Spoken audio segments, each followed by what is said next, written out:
How about a little heel turn?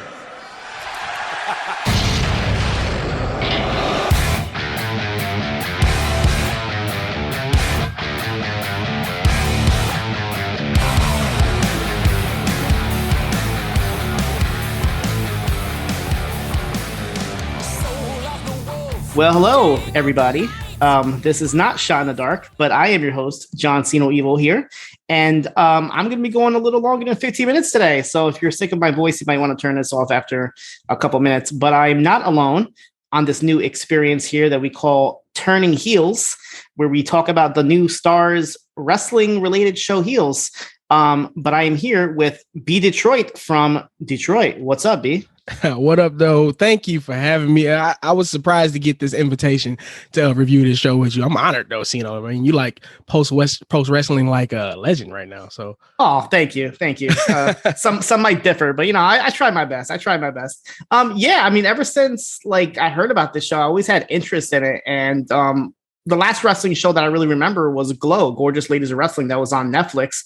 And when that aired, John and Way and other people definitely reviewed it and talked about it. And that was always like a good companion piece. So I didn't really see too much talk about this show, but there were some people that were wondering, on people's thoughts and if they're going to watch it. And I was going to watch it anyway. So I figured, why not ask one of my favorite personalities here, whether it be BD America or B Detroit, the man of many faces from Detroit. And I figured, yeah, me and you are like the hit row of upNXT. We're the cool guys. We sit at the cool table. We spit bars sometimes, and we go into ciphers.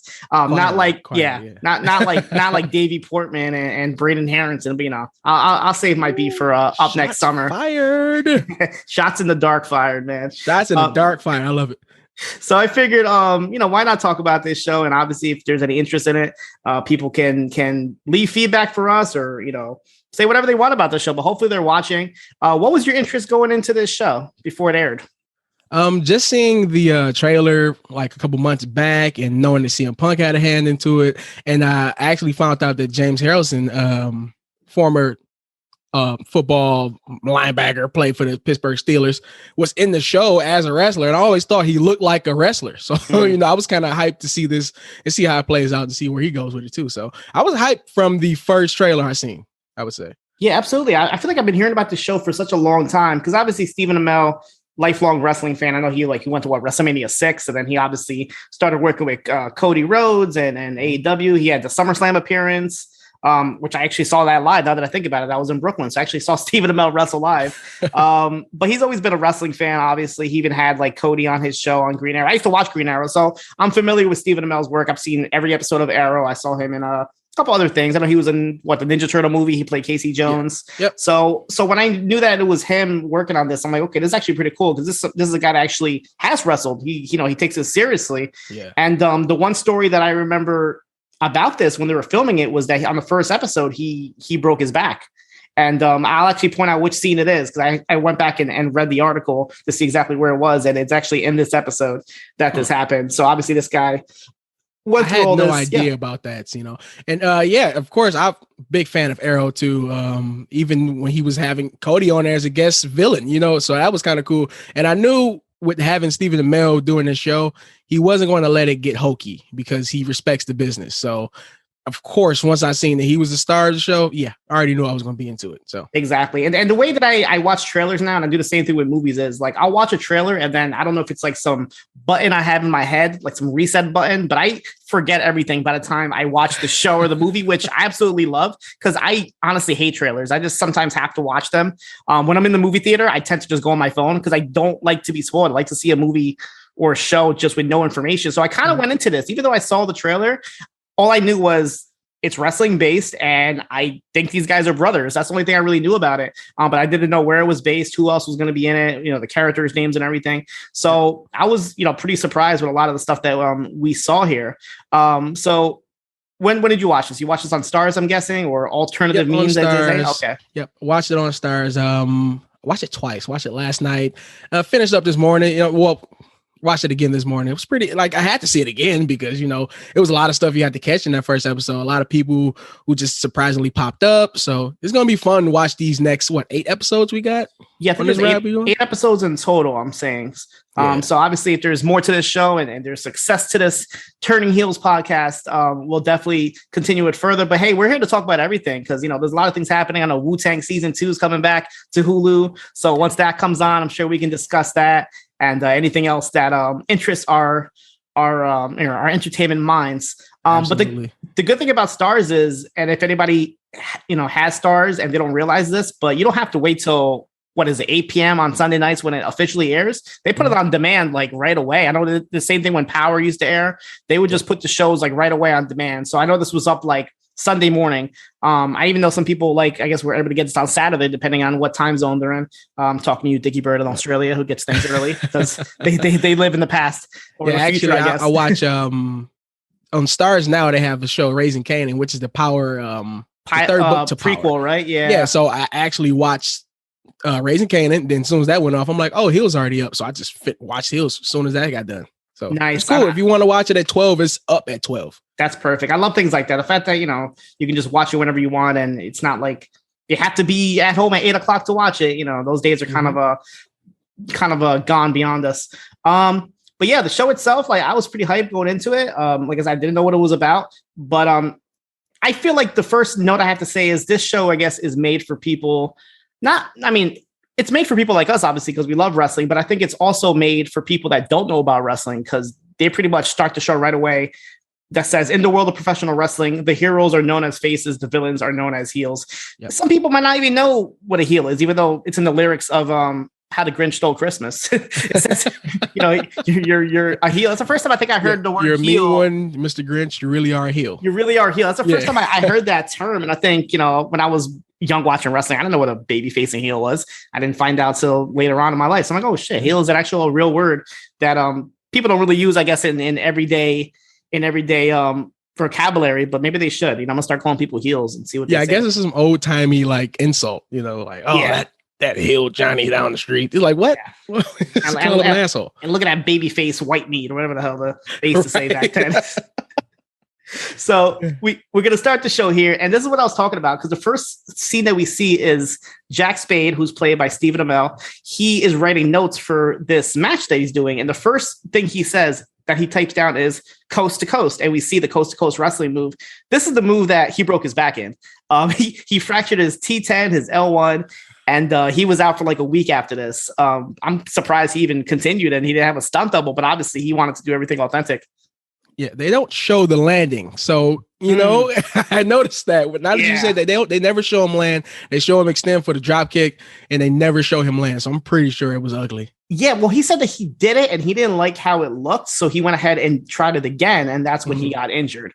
So he's writing notes here, you know, coast to coast, chokeslam. He's pretty much, you know, writing the notes for the match. And then we go to the match itself, and it's Duffy, Georgia, the Duffy Wrestling League, or DFL as they call it. And we see Jack Spade, who's the champion, I guess, of DWL, sorry. I don't know if he's a heavyweight champion, whatever weight classes they have, but he's fighting the babyface known as Big Jim, aka the Freak from the Creek. And we see your usual wrestling things where Jack Spade kind of like looks in the camera, the hard camera, make sure they see his move and he hits his finishing move. What was his finishing move? Like kind of like an inverted DDT. It was kind of like a reverse DDT almost. Yeah. Mm-hmm. And he's obviously playing the heel here. So he gets the pin and then he throws the referee, who's actually played by independent wrestler PJ Hawks, who's the son of Luke Hawks, who I think did a lot of wrestling coordination on this show. So it's pretty cool to see his son get a spot on here. I've been seeing him recently in NWA. So he gets the referee and he throws him into the cameraman ringside. And then he does your typical heel promo where he addresses the crowd. He says, you know, even though this is my hometown of Duffy, Georgia, this place makes me sick. You thought I was going to lose to Big Jim. You're dumber than you look. And that's saying something. And then the lights go out. The generic rock music plays. And it's Ace Spade who comes out. And we quickly find out that obviously these guys are brothers. You got Jack Spade and Ace Spade. What do you think of these names? Are they too generic for you? You know what? I didn't think I was going to say this on this podcast. My whole life, I've been playing WWE video games, and I've been making this same set of created characters all my life. Okay. And I had a character named Alex Spade. So this is not like out of the box for me. This is almost like I had a premonition. This is like kind of like my characters come to life. Life. Yeah, I mean, we later find out that their dad had the nickname of King Spade. So obviously his whole thing was, Jack Spade, Ace Spade. I don't know if we're gonna get a Queen Spade. Maybe we'll find out later on. But obviously, Ace is the baby face. And how would you describe him? He looks kind of like a young Edge, right?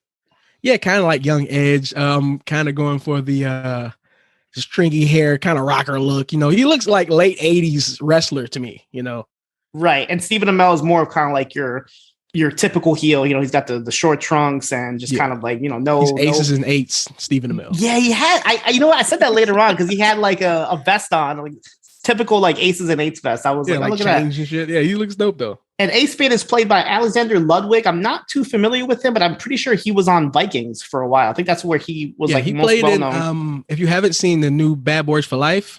Okay. Yeah, he was the big brooding guy in that movie. So yeah. Gotcha.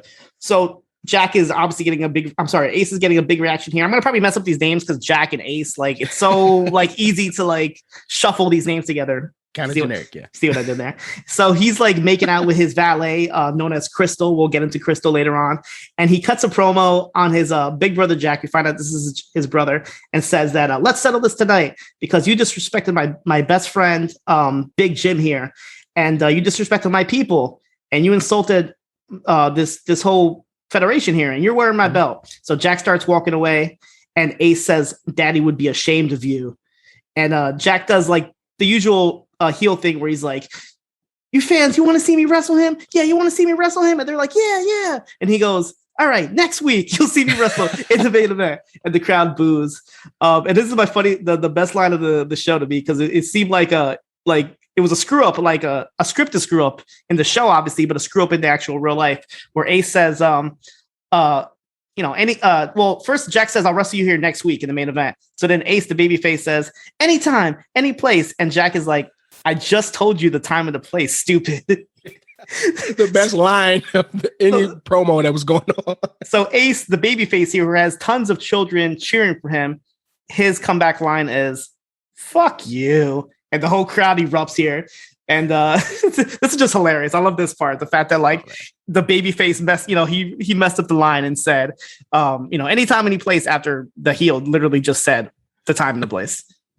I guess that like warranted the F-bomb. Like, yeah, I know I messed up, but fuck you, So then the heel, the second he goes through the curtains, he transforms into Cody Rhodes because he's over here and he's talking to all the wrestlers and he's talking about the money that's being saved and how everything is breaking. The mics are breaking, the cameras are breaking, the fog machines are breaking. And he has this obsession. And I noticed this all throughout this episode is he's obsessed with like making the show look good. Like whether it be like upgrading the fog machines, upgrading the cameras, the GoPros, like almost every scene he's in, he's like testing out a camera or shopping for cameras. Like he's just obsessed with making the show look good. And it's kind of ironic because when they show the actual footage of this match on YouTube, it looks really good because obviously they're using the footage that was shown on Starz. So it's kind of like contradicted. It doesn't look as bad as he's playing it out to be. So we see Ace come back here and he's still making out with Crystal. And then Jack gets mad at him saying, why would you curse out there? There's kids. You need to stick to the script. So obviously we get this persona from Jack that he's like very business and he's very, stick to the script here. And then Ace, the cocky baby face here says, well, listen to the crowd. They're still chanting my name. And I feel this is like the first instance here where we figure out that the baby face is really the heel here and the heel is the baby face. Isn't that the overall feel that you got from this show? Oh yeah, definitely. Especially like toward the later scenes of the show, this episode, you definitely see that the real baby face is playing the heel. Definitely. Yeah. And it makes you wonder like how much of this can actually be like seen in real life. Like obviously you have like, I hate to keep saying like Cody Rhodes, but he, he's right now the baby face when he's on TV, but I feel like sometimes, he might not be the baby face behind the scenes. Who knows? I'm just saying. That's just from what how I feel about Cody. So yeah. Yeah. We see Willie Day, this lady here who we don't really find out who she is, but from the looks of it, I guess she's like Jack Spade's like right-hand woman or maybe like assistant or. Well, she's the production manager. The production manager. Okay. Yeah. Yep. So she comes in and the first thing she notices in the DWL dome, as they call it, is that there's a leak through it. So obviously, they need money. They're having a lot of financial issues here. And speaking of financial issues, Jack and his wife are having a little argument because he's spending all his money on fog machines and she's a coupon lady. She pulls out her folder of coupons and says, you should have had me shop. I would have got you a better deal here. And you're too busy here ordering fog machines that you don't even hear me singing in church. And they have a little disagreement here. And then she's like saying how they got to save money and maybe they can actually go to the movies for once instead of renting from Redbox. You rent from Redbox? I haven't rented from Redbox in a long time. I haven't. I paid for full price for those movies that I still have from Redbox. Trust me. Hey, I still have movies that I rented from my local library from 20 years ago that I never returned back because the library was the best thing. Yeah. It's like you could rent movies from the library and not pay for them. When I found out about that, I was the first one to sign up for a library card. I couldn't believe it. So Jack, he says, okay, fine. I'll go see you guys at the church. I'll call him. He's more of a, he's always home. He's always writing. He's like B. He's like freaking writing notes for wrestling all day long instead of going to church. But he does budge and he goes to church with his wife and their son. Their son, by the way, is a huge mark for his uncle, Ace, throughout the show. So they get to the church and we see Jack's mom. And the first thing she says is, where's Ace? So obviously it's like, geez, like you could tell Jack isn't like the best liked son from anybody because she's already asking about the other son. Kind of tough on Jack, isn't it? Like he's got the pressures of business on his head and like his mom doesn't really support him that much, but I'll save that judgment for later on. It's not a fair assessment. Yeah. I'm not sure if we're going to like find out later on, but like how exactly he got it, but it looks like the company was handed down from his father to him. Yeah. So again, another like Cody Dusty type of thing here where it's like, taking over the wrestling business under your dad's history. So everybody's asking, where's Ace? Where's Ace? And we cut to Ace, who is outside pissing on a tree. He didn't want to piss inside because that would be disrespectful to the church. So he literally pisses outside the church. As he chucks a beer bottle onto the church lawn. Yeah. What a baby face. What a baby face. But don't worry, guys. This baby face gets a lot better later on. So then we see Jack's son. He gets all excited. He sees his uncle. And then Jack isn't happy about this. And then we see a little bit more footage outside. Jack is missing, by the way. We don't see him at this point. And they were like, where's Jack? Where's Jack? And his wife has to explain, this is kayfabe. He can't be seen with the guy he's wrestling. He can't be seen with the baby face. He's protected the business. And this is like the little, I guess, part where it's like the non-wrestling fans have to like get it spelled out for them. It's like, what is kayfabe? Kayfabe is, and then she says the dreaded line, isn't all this fake anyway? And of course, don't say the F word is like, how many, like to this day, do people still stop you and say, oh, you watch wrestling? That's fake, right? Like they expect us to say, oh, what? Like I can't. Oh my God. It's fake, right? No, I have no idea. Nope, never knew it. My always come back line is, hey, you ever see those like Marvel movies in the theaters? Oh yeah, I love the Avengers. I'm like, it's fake, right? Like it's entertainment. It's like the same way, like we know this is fake, but we know it's entertaining. And at the same time, this is like a sport in a way because these guys are, I'm not going to get into all this, but basically they do this in the show just to kind of like, I guess, prep these non-wrestling fans on these terms like kayfabe, which by the way is the name of the episode, kayfabe. Yep. So we go into the ring. We see a couple wrestlers training here. We see Rooster Robbins, who's played by Alan Maldonado. This really, I guess, like high flyer, flamboyant guy who kind of has a rooster cape when he wrestles. We have Apocalypse, who's played by the aforementioned James Harrison. Bobby Penn, who I guess is like this new guy that they signed that's not too familiar with the business. And we see Crystal, the valet that was accompanying Ace early on. She's kind of like watching from afar. So we get this idea that maybe she wants to be a wrestler, but she doesn't get the opportunity to.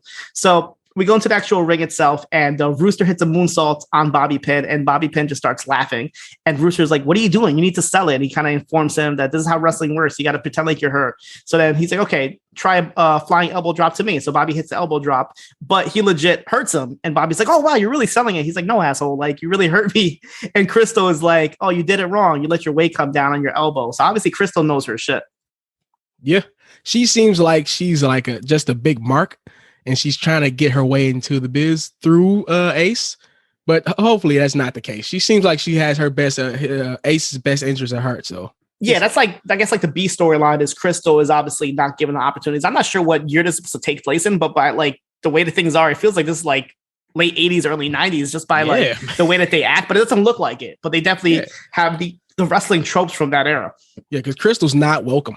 No, at all. Especially by Willie Day. And we'll get into what she does later. But we see Willie Day. She's watching a promo for Florida Wrestling Dystopia. And yeah, FWD. And they have the likes of Raven, Samoa Joe, and Abyss. I couldn't believe it. So maybe this takes place in like 2005. The shot of Rhino was in there too. There was Rhino as well. So Rhino was in the back too, yeah. They're obviously using old Impact footage, which I was like surprised by. This is like old TNA that they were using here. And they didn't like try to disguise it at all. They just had like the Florida Wrestling Dystopia logo on top of it while they're showing like all these like bloody death matches. And we see this promo for this guy called Charlie Gully. And he's like, your typical wrestling promoter. He's like, fuck those DWL guys. If you come to us and never go to them, we'll give you half price off the tickets and all this stuff. So, yeah, that was his promotion. So it was you couldn't step foot back into DWL's arena and you get half price tickets forever. Now, how do you like even commit to that? Like I was like, okay, I'll never step a foot in there, and I had to get to know I'm not going to. If I'm going to go see Samoa Joe versus Abyss, I'm just going to tell you I'm not going back to DWL. Imagine Vince McMahon is like, don't go to AEW, you get free tickets to WrestleMania. It's like, hey, shit, yeah, sure, I might do that. Yeah. So this guy, what did you think of like the whole like them using TNA footage? Like that was pretty like, were you thrown off by that as much as I was? It was kind of weird, but if we see more TNA footage when they show DWL, I wouldn't have not DWL, but Florida Wrestling Dystopia. FWD, yeah. Yeah, if they show those guys again and they use more TNA footage, I won't have a problem with it. It's fine. Just keep using old. Matter of fact, just call Jeff Jarrett. Jeff Jarrett he'll definitely do this for sure. Oh yeah, he'll do it for free. So Willie Day's all upset, and she goes into Jack's office, and she's like, "Oh, this Charlie guy, he's really, he's trying to take our fans away. He has more money than us." And Jack hates him, compares him to Vince McMahon. He said this guy thinks he's Vince McMahon with his blood and his car crash wrestling. So maybe this is supposed to be like, like TNA era wrestling. But obviously it seems like Charlie Day has a lot of money because Willie is scared that they're going to lose these wrestlers they have here. Unless they don't start paying them right, they might head over to the Dystopia wrestling here. And of course, Jack goes right to his like his thing where he's like, we need better cameras. We have to upgrade cameras. Like this guy really wants better cameras. Like, I don't know if you knew it by now, but he definitely wants it. It's like he's almost focusing on more exposure. It's like, because he was mentioning in the beginning when he was talking to Willie, he said, my dad didn't really want to grow and he didn't show anything new. So maybe his growth is just putting more cameras in the arena. Yeah, for sure. Yeah, because he even points out the fact that the match from last night had like all these hits on YouTube. So obviously he's trying to get, be better for the promotion itself. Mm-hmm. We go to this store where we see Spade and his best friend, Big Jim, and they're shopping in the store, and they're doing some real heel stuff. Like, Ace brings up the fact that he was sleeping with some other girl that wasn't Crystal. And he's like, I don't care about Crystal. And then he's telling Jim to pay everything. And then he goes to like steal a pack of gum. But this is like this is a heel turn. This is the heel turn on the show sure. Because as he's stealing the gum, the clerk stops him and says, hey, Ace, put that back. You've been stealing here for the longest time. And the only reason I never called the cops on you is because your family was nice to me. And then, he's like, all right, fine, here's the gum. And he goes to leave. And for whatever reason, the clerk says, your dad would be ashamed. And this is when Ace comes in, tells a story about how when they were younger, their family, the Cooper family, used to come over to the Spade's family. And all she did as a young girl was eat and talk. And she used to talk about this puppy dog. And then this puppy dog got lost. And the father, Tom Spade, said that it was probably for the best, as little Helen Cooper would probably have eaten the dog anyway. And Tom and Ace laughed about it. And this brings her to tears automatically. Even the friend Big Jim is looking at him like, yo, why the fuck did you say that? As Ace just walks away. And this was holy shit. Like, what a heel turn. Blooded savagery from Ace.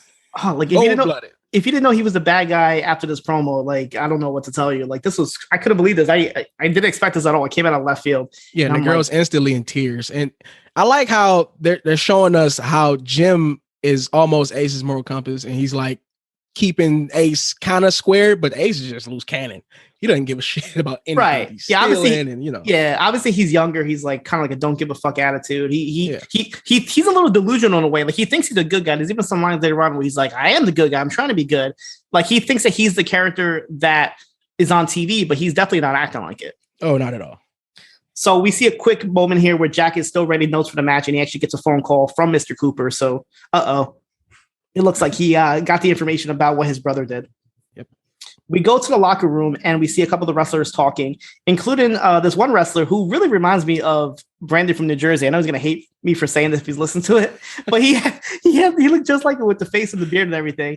And he says that he used to go by the name the Venice Menace since nobody wanted to cheer for a Cuban. And he looked kind of Italian. And the other guy's like, yeah, you don't look Italian at all. But then he got put under a mask as the Mexican luchador Diego Cottonmouth.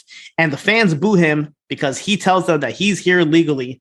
Again, I don't know when this is supposed to take place in, but Jesus Christ, the stereotypes. I don't know where Duffy, Georgia is, but if it works, go right ahead, I guess. I don't know if they're still wrestling like this down south in Georgia, but I like Diego Cottonmouth. He's already like one of my favorite wrestlers just because he's dope already. He's the character that he is. And then we see Crystal, who's here, and she's trying to lose the locker room. And Willie, who like picks on her the whole episode, Willie's like, you can't use the locker room. You're not a wrestler. Get the fuck out of here. So Crystal leaves. We see Jack that's kind of going over the results for tonight. He's going over the matches. He says Rooster's going to pin Bobby Pin. Apocalypse is going to pin Diego. The Goblin Boys are going to destroy Rude Rudy. And Apocalypse and Big Jim are going to be the last two in the Battle Royal. And then Big Jim is going to get the win and the big spotlight tonight. And then like he kind of has a throwaway line. He's like, hey, I'm going to be Ace by pinfall. Like really quick, like without like, and everybody's like, what the fuck? Because to this point, like everybody expects Ace to be the champion because he's like really over with the fans. Like everybody's coming to see him. They're selling out shows because of him. But Jack thinks that his little brother's not ready. You get the same idea, right? Yeah, absolutely. The more I look around and see everybody's faces when he said that finish, and they're like, what the fuck? And everybody, like even Willie's looking at Jack, like, what are you doing? And we can understand that now because that happens right now in wrestling. So this is the more topical storyline they can go with. I like it. So right away, Ace and Jack, they go outside, they start arguing, and Jack is saying, you know, this is how you keep the interest. This is how you keep it interested. You know, you gotta lose in your hometown. The babyface always uses. This is true. That's how you get heat, right? And if they see their hero lose to the villain and they watch him fight back, that's something. And then he kind of throws in the line that, you know, maybe you should have done that to Helen Cooper. And Ace is like, oh, really? That's why you got me losing tonight? Because I dissed Helen Cooper. But obviously there's more to that. Like Jack just feels like his brother isn't ready and he has more plans before making him the champion. So Ace is still upset and he goes back into the locker room. And Crystal, who like knows her shit, she's like breaking down the whole match. She's like saying what's going to happen and how Jack is going to win with an inside cradle. And Ace is like, really? Out of all finishes, that's how you're going to win an inside cradle? So he's obviously upset about that.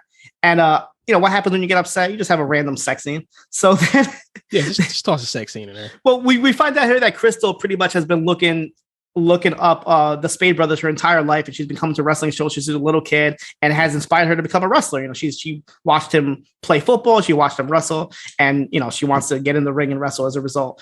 And Ace is like, yeah, whatever, just take off your clothes and have sex with me. Pretty much is what happens. So I have a really hard breathing session right here. Yeah, like I'm just, you know, Ace is just a freaking scumbag. He doesn't even care what the hell she's saying. Like she's like literally like spilling her guts to him, and he's like, yeah, let's just have sex. Don't worry, there's nobody here, but there is somebody here because we see Diego Cottonmouth who just coming out of the bathroom, and he's like, sorry guys, just let me know when you're done so I can take a shit. Not looking. So we get to another quick scene where again Jack, obsessed with his cameras, he's like on some bridge somewhere with his brand new GoPros, and he's just taking videos. And pretty cool moment here as he's driving away. He's at the stoplight and he sees like two kids and they make eye contact with him and they're like, oh, that's Jack Spade, and they run away. And Jack is like, cool. Yeah, fuck yeah. Like they're still scared of the heel. You know what I mean? That's like, the coolest shit. That small town shit is really cool. Like even the Cooper dad calling Jack and telling him like, hey, your fucking brother's out here tripping, man. Mm-hmm. But that's small town stuff. You cannot be a heel on the streets and then bring it in. But Jack can be a heel on the streets all day because kids run from him. That's the coolest shit I've seen. Absolutely. He's straight up old school with it, like everything that he does and says. So Jack drives back to the DWL Dome and he sees a character known as Wild Bill Hancock, played by Chris Bauer. I know him from True Blood. He was like the detective on True Blood. Okay. He also was on The Wire. He's been on a bunch of shows. He's a pretty popular actor, but he's like this stereotypical, I guess, old school wrestler. And he's telling the boys stories about his wrestling days. And he's like, I'll buy you guys all barbecue and everything. And we find out that Wild Bill is the former rival of Tom Spade, the dad. But now he works for the big guys up north. The suits up north, huh? Yeah, so obviously this guy is working for Vince McMahon, and he's here to scout Ace Spade and send him to developmental. So it's obvious that Ace Spade didn't get the memo about NXT. I don't know if he wants to head over there. I don't know if he wants to answer that phone call right now. But then again, Ace Spade, he's pretty young. He's pretty tall, so maybe he'll. How do you think Ace Spade would be in NXT? I mean, he's 6'4", so what, about 20 something. He's fine. He'll have the North American title in like 3 months. so Wild Bill, like I said, you're stereotypical. He kind of has like a little bit of Ric Flair in him. He's talking about like, he's like Learjet riding, and he's wearing the snakeskin boots and all that. He has a cowboy hat. So he's obviously like your old down south / up north Ric Flair type. Dude, I don't know if you noticed, but triple cowboy collar. Ooh. He had on a triple cowboy collar with WBH on the Wild Bill collar. Hancock. Okay. Oh my God. So dope. Can we get BDE cowboy collars? Hey, if anybody wants it, all you gotta do is ask. It's out in the open. We'll get it. Don't worry. But obviously, this is a great character. I already love him. He's like your stereotypical guy.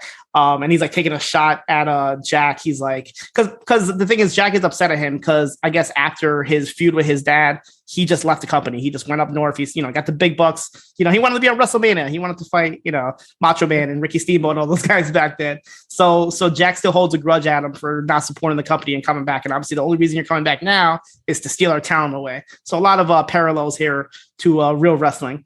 And Wild Bill takes a shot at him. He's like, didn't you guys just have a show at a buffet last week? And Jack is like, get the fuck out of here. He's mad at him. He's like, you're not going to sign my brother. You're not going to take him away. So as he sits down, he hears like some commotion outside, and it's Wild Bill meets Ace, and he's like, hey, you're coming to NXT. Like he just like tells him right then and there that he's there to scout him. So he literally tells the whole town because everybody's out there. Yeah, everybody's just excited about it. Tell everybody. So then we see, like, I guess Ace is trying to change the finish or pitch the finish, a new finish to Jack and Willie and everybody else. And he's like, your finish is okay, but we should do something where, I hit you with a super kick. You get up, I hit you with another super kick. He's like talking about the super kicks after super kicks. Oh. And then he's like, you get up, you hug me because we're brothers. And then I hit you with a super kick and I pin you for the win and I get the title. So everybody's like, yeah, that's a great idea. And Jack is like, no, that's not a great idea. You shouldn't be champion. Like, simple as that. Like, you're not going to win. And then Jack says, you have to earn the title like everybody else. So obviously he thinks his brother hasn't paid the dues and he wants him to pay the dues. It seems like even Jim didn't want him to have the belt. Like he knew he wasn't ready. Yeah, Jim is like he, even though he's like Ace's best friend, he still like knows what's right and wrong. Like he doesn't straight up tell him, but he knows exactly like what the right thing to do is. So we go to a shot of Jack's notes on his laptop for the match, and it says half-hour match. Ace super kicks Jack, but instead of pinning him, Ace trots around the ring, playing to the crowd, and then when Ace finally goes for the pin, Jack hits the inside cradle for the 3 count. So pretty simple notes here, but he goes and just erases all of them. So obviously this is not the finish that he wants to go for tonight. Oh, do you see that? Do you think wrestlers actually do this? Do you think they actually like write like a paragraph notes on the match, or do they kind of tell each other what it is? I don't Chris know. Jericho do something like that, or did he like just write down every match he ever had or something? Yeah, he wrote down every match he ever had. He has a book. Macho Man did it. I'm sorry. Yeah, Macho Man wrote down every match and the finish and everything too. So I remember hearing a story. I don't know if it was Shawn Michaels and somebody else. I don't know who it was, Kurt Angle or somebody, where they all like kind of like wrote the half of the match. Like Shawn Michaels would write the first half, and then somebody wrote the second half on a paper, and they just kind of combined them, and there's your finish. So yeah, maybe they still do it. So we go to Wild Bill, who's back there with Ace, and he just randomly just gives him some oxy. He's like, "Here you go. This will make you feel better." full prescription bottle, just full oxy. Here you go. So just to list it here. So the baby face here, Ace Spade, is cheating on his girlfriend. He's stealing from a store. Mm-hmm. He's fat shaming this poor girl. And now he's doing drugs. So yeah. So this guy is what a baby face. And then Wild Bill is obviously trying to like plant evil thoughts into his head. He's like, who's that chick that you have with her? He's like, oh, that's just my valet. He's like, yeah, you need somebody taller and better looking, basically, is what he tells her. Oh, he's like, man, he just rebooks her quick, doesn't he? Yeah, he's like, yeah, get rid of her. We'll get you somebody better. We'll get you like a Stacy Keibler or somebody. Don't worry about it. And then he goes into this whole thing about like the Bible and Cain and Abel. And he's like, don't listen to your brother. He's just trying to hold you down. He's onto his biblical stuff. And Ace is like, there's a pretty cool line here. He's like, you know a lot about the Bible. And Wild Bill's like, yeah, well, I was in jail for 17 years.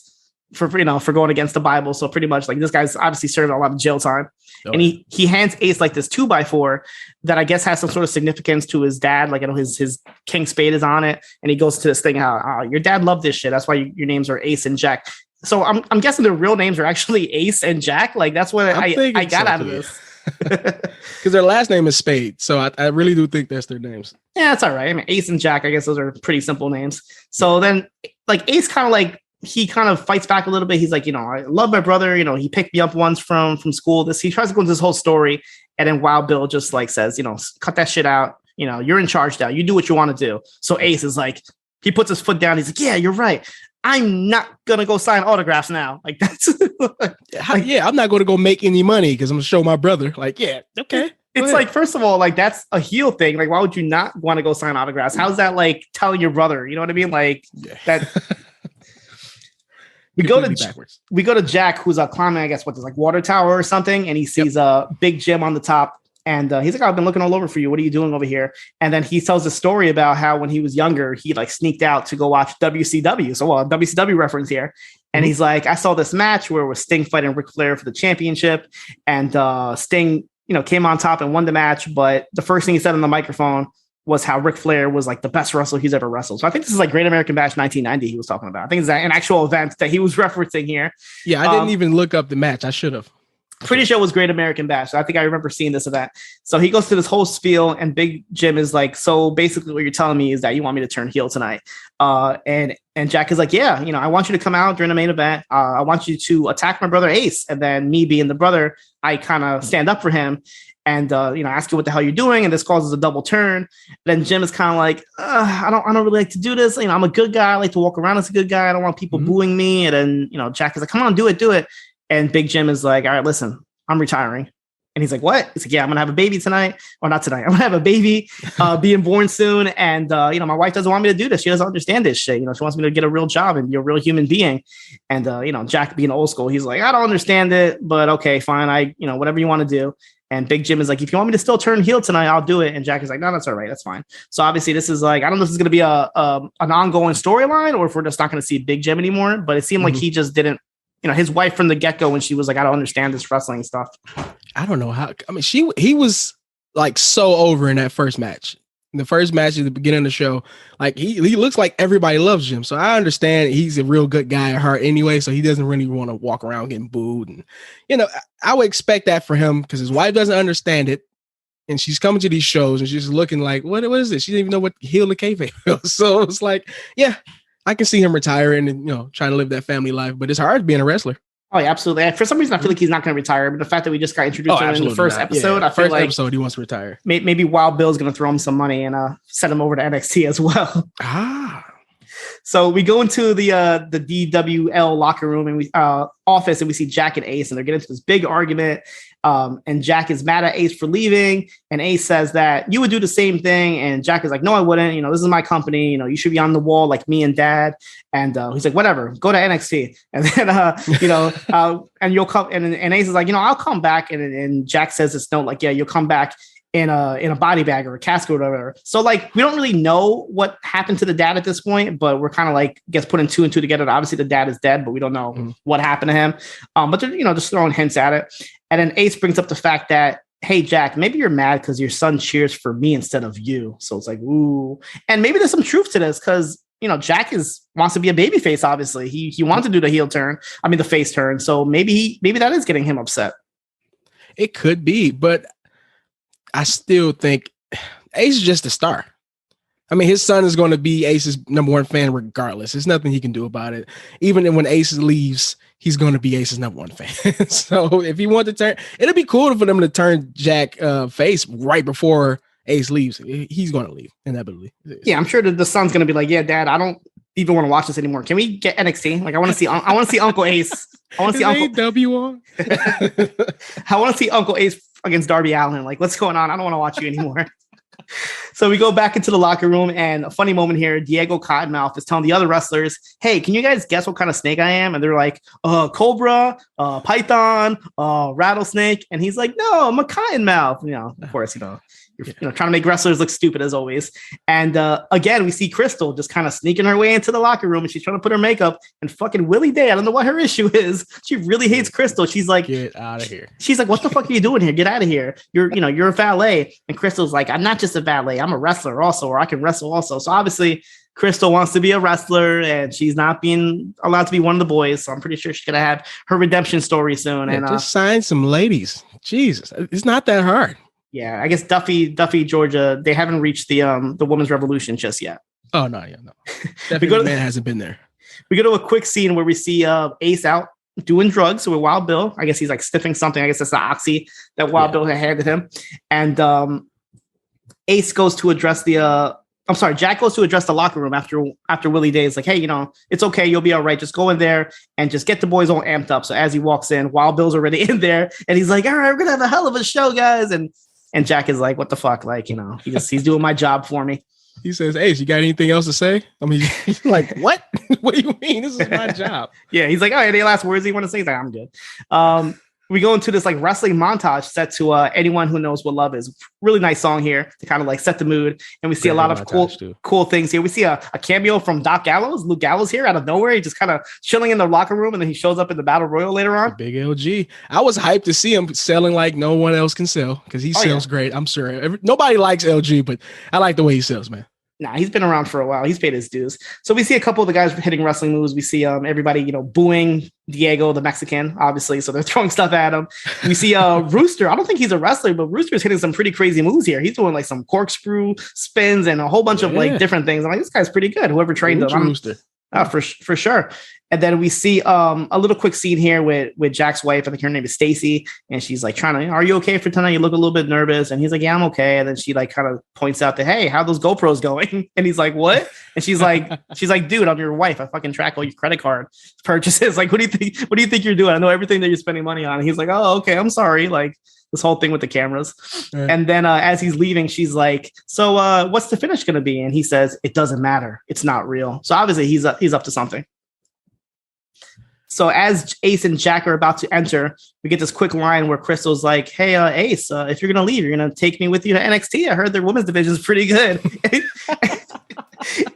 And he pretty much just ignores her. Just doesn't say anything at all. He just brushes her off. Say anything to her. That was cold. Yeah, he's probably just like, dude, like, have you seen the girls they have down in Orlando, Florida? Like, I'm not bringing you with me.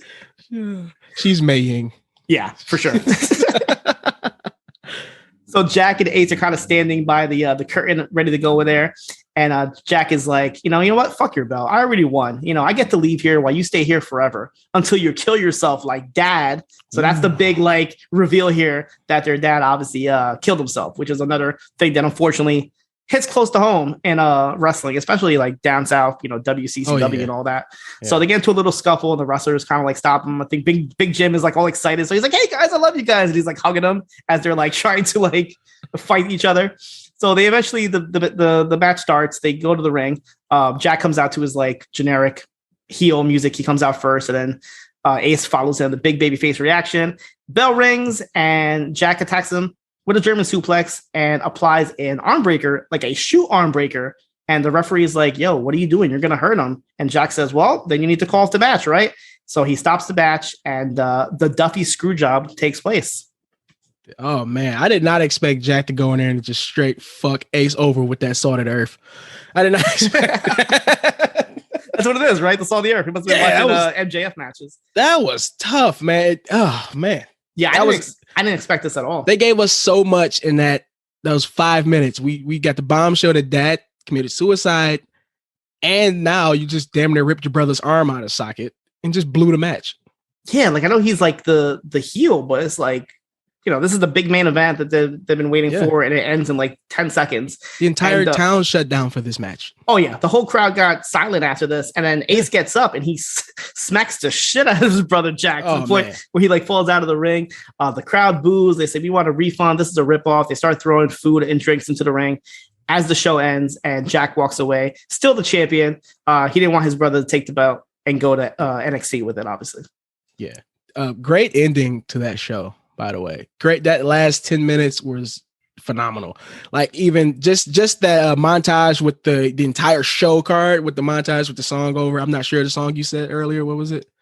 Yeah, I had it written down here. It's like an old like 50s Either way go, it was love song great. here. Yeah, anyone who knows I need to love see is. more like 50s music to wrestling montages because that was kind of fucking cool. Then all of the emotional drama toward the end, and where do we go from here? You know, because Bill turned around at the end of that match like, huh, good luck, Ace. So Yeah, we saw going that to note, NXT right? still. Yeah, I don't know. I feel like obviously there's a lot of story to tell here, but I feel like his brother might want some sort of redemption here. And like even though we got the tease of him being like a badass, maybe he does eventually become like a face in real life. Talking about Ace, because Jack, that was a straight up dick move. That was a real life heel move. You're trying to break your legit brother's arm here, like you know. But that's like an old school thing. Like you know, we heard the story about like Hulk Hogan, and then you know when he wanted to leave AWA and when Iron Sheik or whoever Nikolai Volkov got told to break his legs. Like this stuff happens in wrestling. So obviously he went into business on his own and was like, you know, you're not leaving here, and if you're leaving, you're gonna leave with a broken fucking arm. How about that? So there's a lot of story to tell here. I don't know what's gonna happen. I don't know if he's gonna just say fuck you, I'm leaving, or I'm gonna stay here until I win the title. Like legit, I'm gonna win this title, or I'm not leaving. You know, until that happens. And then obviously we have all these other side stories here. We have Crystal who wants to be a wrestler. I want to see her wrestle freaking Stephanie McMahon, whatever her name was, that kept kicking her out of the room. She was pissing me the fuck off. Like I feel like she wanted to smack her around a little bit. Just like I said, just sign some women. Jesus, Duffy. I know it's got to be 2 or 3 girls down there in that city that wants to get in the ring. Just sign a couple girls. But I said, great ending though. Like I'm way biting for the next episode. Yeah, they showed like a quick teaser. I don't like to watch teasers, but I watched like a little bit of it, and it just just seemed like all out. Like I guess like the locker room was pissed off about this, and they're kind of having like a little uproar about it. So obviously the DWL locker room isn't too happy about what their promoter or booker did to this. So we'll definitely see more about that.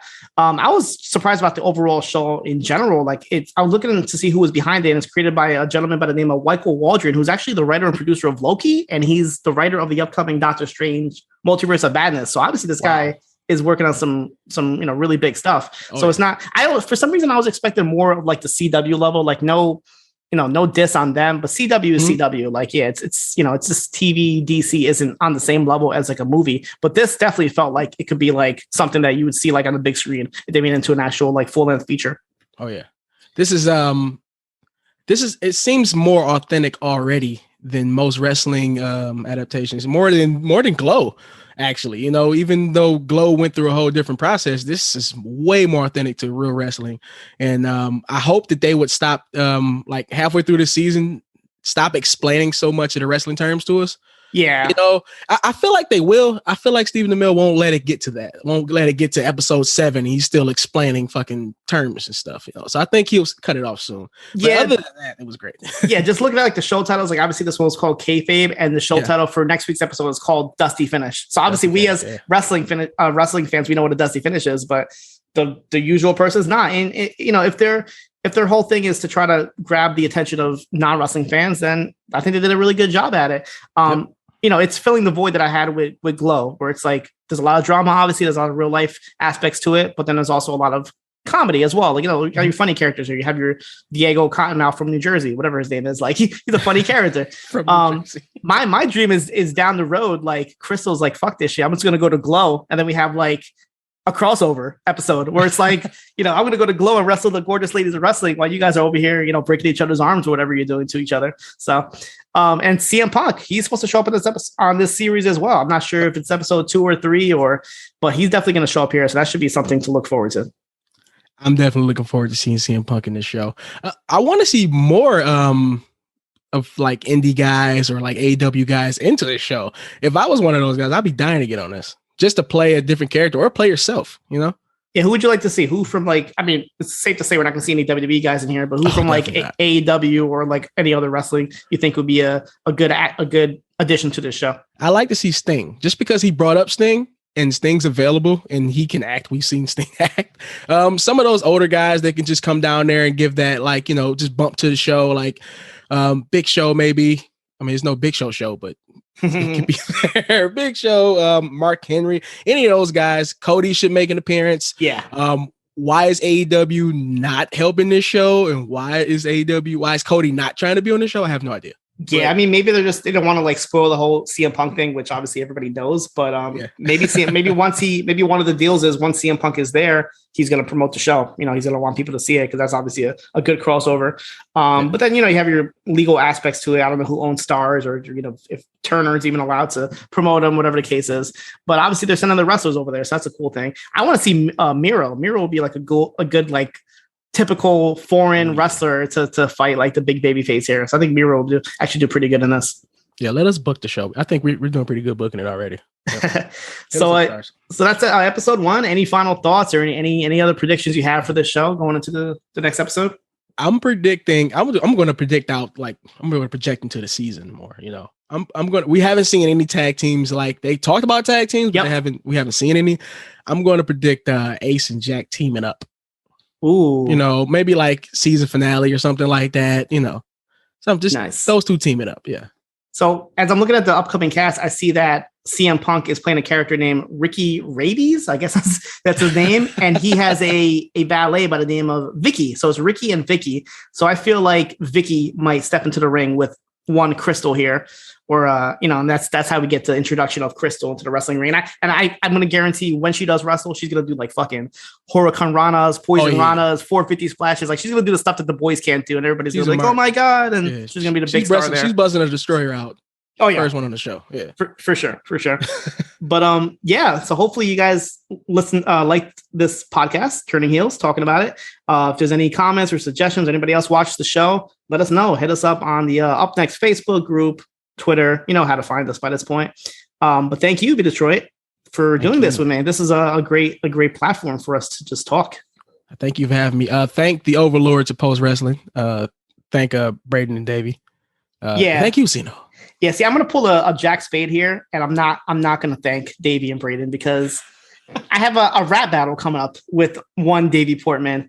By the time you hear this, it's going to be this weekend, a SummerSlam takeover weekend. So fuck Davey Portman and fuck Braden Harrington and shout out to Fire Frank. I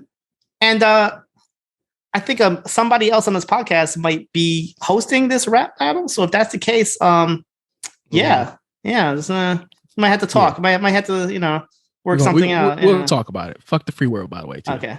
Yeah, because if not, we might not even have we might not even have an episode 2 of this podcast next week, depending on what happens of the rap battle. So hopefully we don't get canceled.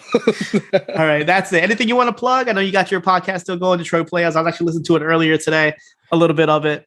You want to plug that ahead for anybody that's unfamiliar with just follow my Instagram. Maybe I'll post stuff. And my Twitter is @CoolGameBigB. And that's it. Nice. And if anybody that's new to me, you can follow me every Wednesday, Shot in the Dark, 15-minute podcast talking about AEW Dark, Ring of Honor, NWA, all these shows that you don't want to watch, but you want to know what's going on. Just listen to me and I'll break it down for you. That's it. You guys can come back next week for Turning Heels. I don't have a sign off yet. See you later.